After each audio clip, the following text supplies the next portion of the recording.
Boa tarde a todos, bom dia ainda, a gente não almoçou. Eu sou a professora Maria Aparecida de Almeida, eu sou daqui do Núcleo Regional de Educação de Maringá. Eu estou locado na escola Heitor de Alencar Furtado, que é aqui na cidade de Paysandu. E hoje nós iremos fazer a implementação da temática, da prática com a temática uso dos recursos digitais, com o objetivo de recomposição de aprendizagem. Pessoal, como vocês sabem, vocês têm feito vários simulados, várias provas que estão visando o SAEB, certo? Sim. E essas provas, elas têm gerado dados, resultados. Dentre esses dados, nós temos os descritores prioritários, são aqueles que vocês estão tendo mais dificuldades que nós devemos trabalhar. Vocês têm aqui no quadro os descritores prioritários que nós precisamos trabalhar mais. Então, nós temos aqui o D2, que é analisar os mecanismos que contribuem para a progressão textual. Então, quando a gente usa um ele para recuperar algum termo que já foi citado, quando a gente usa um sinônimo, nós estamos falando de progressão textual. Outro descritor prioritário também que nós precisamos trabalhar um pouco mais, para vocês irem mais preparados para a prova. O D4, que é o quê? Inferir informações implícitas em distintos textos. Essa eu acho que você já sabe até definir para mim. O que é uma informação implícita, Milena? Consegue falar para mim o que é uma informação implícita? Quem consegue me dizer o que é uma informação implícita? Quem consegue me falar? Quem consegue? O que é uma informação implícita, galera? Uma informação que não está presente, assim, que você consegue dedicar. Exatamente, é uma informação que você não consegue ver de cara, precisa de interpretação. Então nós vamos trabalhar esses descritores. Nós vamos trabalhar onde? Nós iremos trabalhar pelo Leia Paraná. Mas dá para trabalhar descritores pelo Leia Paraná?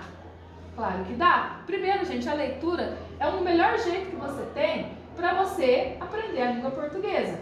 Vocês geralmente vão perceber que leitores vão ter textos mais organizados, uma melhor interpretação de texto. Então, a leitura ela é imprescindível quando você quer ter um bom desempenho, um bom conhecimento, um bom domínio da língua portuguesa.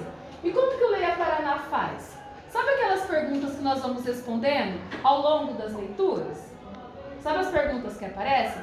Cada pergunta daquela está atrelada a um descritor, tá? Então, é assim que nós iremos trabalhar esses escritores prioritários que estão listados aqui no Leia Paraná. Todo mundo entendeu? Nós temos aqui também os passos que nós fazemos. Então é o quê? Leia Paraná, Clube de Leitura, o livro que nós estamos lendo, que é o Menino Nelson Mandela, e o capítulo Os Brancos, ou seja, nós estamos dando sequência na leitura que nós já começamos. Nós já estamos em 20% das nossas leituras. Então a gente vai para o livro. Vejam, eu acabei de passar para vocês um vídeo que fala sobre a composição da população da África do Sul em 1946, certo? Vocês perceberam que nós temos 68% de pessoas negras e 20% de pessoas brancas. Como que vocês imaginam que era a relação desses dois grupos ali dentro da África do Sul? Alguém consegue me falar? Distintas. Será que eram relações harmoniosas? Ou existiam conflitos? Conflitos? Eu quero que vocês olhem para essa imagem que abre o nosso capítulo. Olhem para a imagem, por gentileza. É um pé. Esse pé parece de uma pessoa em boas condições financeiras ou uma pessoa pobre? Boas condições. Do que nós temos lido até agora do Nelson Mandela, que era um menino negro que vivia na aldeia. Ele seria alguém que usaria sapatos? Não. Ele não usaria sapatos, né? É sempre descrito que ele está usando o quê? Sempre só o equivalente a uma tanga no quadril, não é? E quando ele foi para a escola, ele foi com que roupa? A calça do pai dele. Então eles não têm muitas roupas, eles têm muito acesso. Esse aqui tem até meias. E o que tem? O que aparece, gente? O que tem entre essas grades? Vocês viram as grades?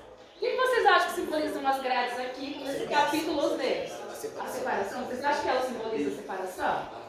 Perfeito. Então nós vamos iniciar nossa leitura para verificar as nossas as nossas previsões, tá?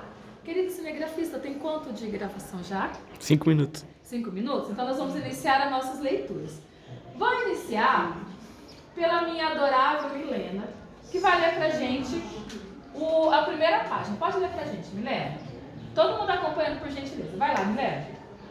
As histórias, como os homens, nascem no escuro, e como eles, não vem a hora de se aquecer a luz do fogo. Na casa de vovó Dona Modelo, as crianças têm que se contentar com um fogão a lenha. Minha medo, muito friorento, não se afastou dali desde o início da história. A pequena Lu está quase deitada nas pernas dele, com um dedão na boca. Os dois se deixam embalar pelas palavras. Então Bambu cochicha no ouvido de Tempo. Você acha que eles perceberam que é a história de Madiba? Não estrague a história, sussurra Tempo, dando-lhe uma cotovelada. Deixe que eles descubram sozinhos. Num domingo de abril, no mês das abóboras roxas, o pai de Rodrigo pediu que o menino fosse comprar fumo para o seu cachimbo. O filho desceu até o vale, para depois subir sua comida preferida. Aonde vai, Nelson? Gritou um homem que subia em encosta devagarinho naquela manhã de outono. Era Jorge, o mais velho dos irmãos Pequeno, que estava indo para a igreja. Jorge era professor aposentado e seu irmão Ben era sargento da polícia. Polichacha os encontrava com frequência e ficava conversando com eles enquanto pastoreava os animais. Seu filho é muito esperto. Por que não o manda para a escola? Foram os dois irmãos que deram a ideia à mãe de Polichacha, que depois convenceu seu pai. Muita gente da aldeia os desprezava porque trabalhavam com os brancos, mas seu pai os tratava como amigos, embora não acreditassem em Jesus, mas sim em Camã. Vou até o Bob, respondeu Polichacha, e até a loja de Bob Britsky, que ficava atrás da escola. Bob Britsky era branco, e as pessoas tinham adaptado o nome dele à própria língua, como se faz com as coisas estranhas às quais se deseja dar um significado. Polichacha continuou seu caminho, passando por um grupinho de mulheres que levavam cestas cheios de trigo librados na cabeça. Vendiam trigo no mercado, quando a colheita era pouca. Já em novembro, mês das margaridas amarelas, muitos pastores iam vender a lua dos carneiros recém-criados. No caminho, Polichacha viu um homem conduzindo uma vaca que deixaria com eles, como penhor pelo empréstimo de um pouco de dinheiro. Viu também outros homens que queriam receber o dinheiro ganho na mineração. O armazém também funcionava como agência de correios. Polichacha entrou no galpão retangular do telhado de zinco. Por cima do balcão de madeira que ocupava 3 lados do salão, aparecia o comerciante. Continua para mim, Isa.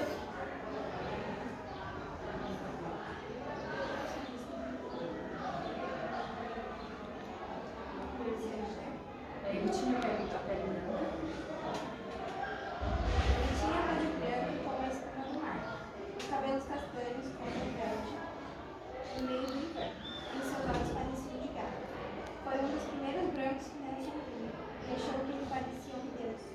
Aprendeu a tratá-lo como um ministro de reverência, como fazia os adultos. O comerciante via pão, vinho, miçangas, biscoitos, docinhos, corantes para tecidos, coisas que ele tirava das estantes inesgotáveis, às suas costas ou às vezes do depósito. Para os grandes acontecimentos, como os casamentos, alguns lhe pediam para entrarmos, ou seja, para comprar fiado. Então, ele marcava o nome da pessoa e a quantia que ele devia no livro verde, que ficava guardado embaixo do balcão. Para conservar o chá, o café e o açúcar em embalagens enfileiradas por ordem de tamanho, das menores às maiores. Certa vez, no Natal, Polichacha experimentou o chá de verdade.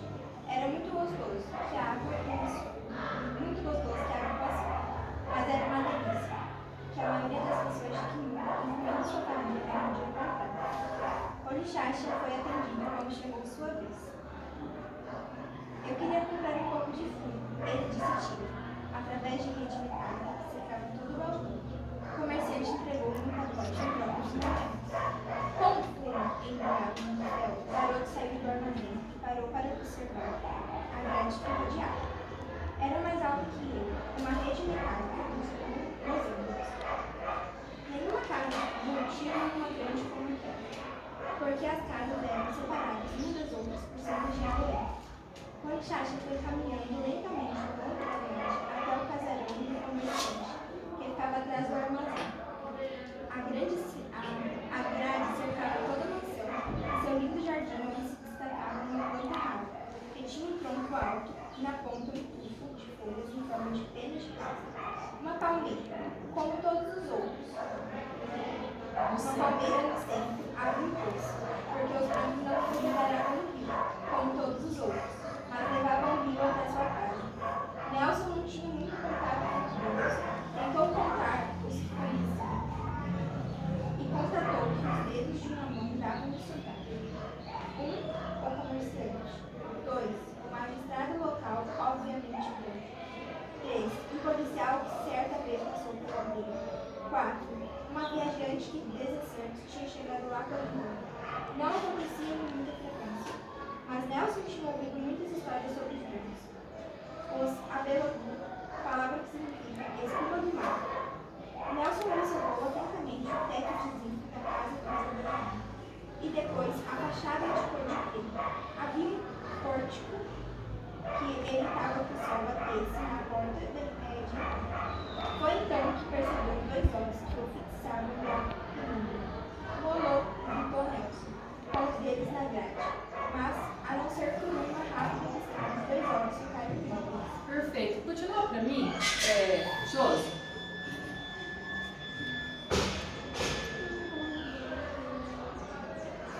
Com Jane, tudo bem? Tudo bem? Tentou então perguntar mais uma vez, nenhuma resposta.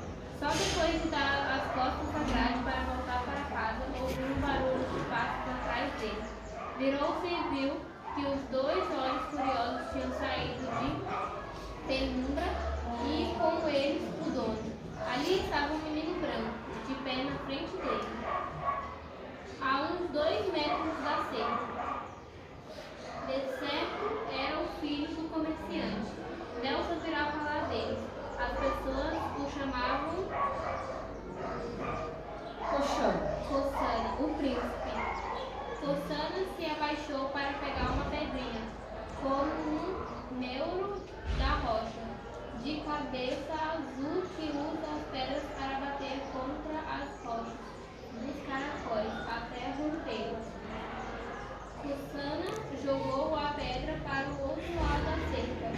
Que país estranho, pensou Conchacha. Ao contrário de todas as outras crianças, o menino usava sapatos. Fora isso, parecia normal. Queria brincar com todas as crianças. Nelson apanhou a pedrinha no chão e jogou para dentro da cerca. Rindo, Cossana correu para pegá-la. E mais uma vez jogou para o outro lado. Durante algum tempo continuaram ping-pong de pedrinhas, gravetos e risadas. Depois, Cossana parou e gritou alguma coisa. Nelson estava escutando a língua dos brancos na escola, mas Cossana conhecia a língua dos negros. Meu nome é Eric, gritou, então foi embora correndo com seus sapatos da areia. Perfeito, queridos. Pode continuar. Queridos, esse foi o capítulo, capítulos brancos.